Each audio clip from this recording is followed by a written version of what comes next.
नमस्कार, लोकतंत्र मिररच्या टॉप 25 मध्ये आपल्या सगळ्यांचं स्वागत आहे। मी आहे आपल्यासोबत पल्लवी।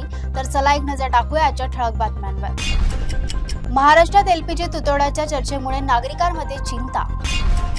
कच्च्या तेलाच्या वाढत्या किमतीमुळे भारताला दरमहा 74,000 कोटीचा फटका। अमेरिकेने इराणची होर्मुझ स्ट्रेटमध्ये 16 जहाजे उडवली।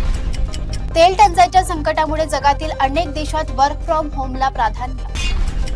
नाशिकच्या सप्तशृंगी गडावर आता भाविकांना 24 तास दर्शनाची सुविधा। इराण-इस्रायल संघर्षाचा परिणाम, खाद्यतेलाच्या किमती वाढल्या। आरटी प्रवेश परीक्षेसाठी 3 दिवसाची अतिरिक्त मुदत, पालकांना दिलासा। पुण्यात गॅस तुटवड्याच्या अफवा, कंपनीने पुरवठा सुरळीत असल्याचे सांगितले।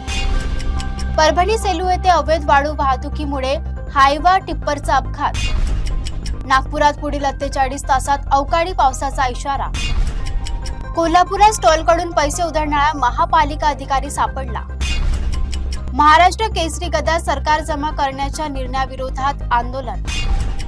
सोलापूर सांगोल्यात मुलानेच वडिलाचा खून केल्याची धक्कादायक घटना। वाढत्या उन्हामुळे मजूर टंचाई, गहू काढण्यासाठी यंत्राचा वापर वाढला। सोलापूर बार्शी सुनेच्या त्रासाला कंटाळून सासऱ्याने टोकाचे पाऊल उचलले।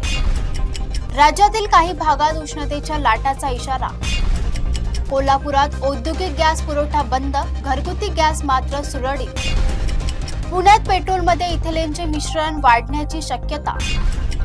युद्धाचा उद्योगावर परिणाम, उडाणे महाग, निर्यात मंदावली, सोन्याचे दर वाढले।